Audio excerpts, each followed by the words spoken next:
وقت گزرنے کے ساتھ ساتھ ہماری زندگیوں میں جو چینجنگز آ رہی ہیں، اس میں جو سب سے بڑا حملہ ہے وہ مادیت کا ہے۔ اس مادیت کے غلبے کی وجہ سے نہ صرف ہماری عملی زندگی متاثر ہوئی بلکہ اخلاقی زندگی بھی متاثر ہوئی۔ اور اسی کے ساتھ ساتھ جب مادیت کا غلبہ ہوا تو لوگوں کے عقائد اور نظریات اور افکار بھی متاثر ہوئے۔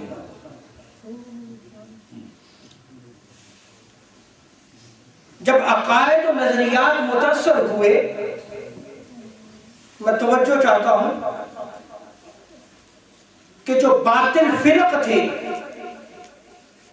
جو باطل عقائد رکھنے والے تھے، وہ بھی حملہ آور ہوتے،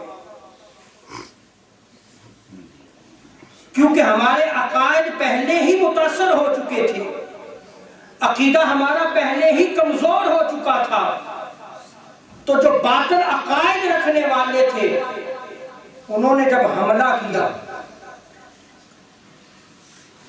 تو کیا ہوا کہ ہماری آنے والی نسلیں یا تو اس عقیدے میں چلی گئی، اس عقیدے کو اختیار کر لیا، یا پھر متاثر ہو گئے۔ اور اگر وہ باطل عقائد ہماری نسلوں نے اختیار کر لیے تو چونکہ بیٹا ہے،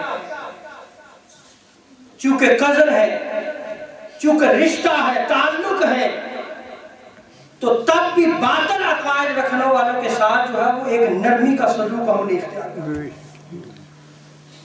اب جب وہ ہم نے نرمی اختیار کی، کیونکہ ہمارے عقائد کو ہمہ جہتی حملہ تھا، تو ہم نے نرمی کو اختیار کر لیا، تو وہ باطل عقائد آہستہ آہستہ ہمارے گھروں میں داخل ہونا شروع۔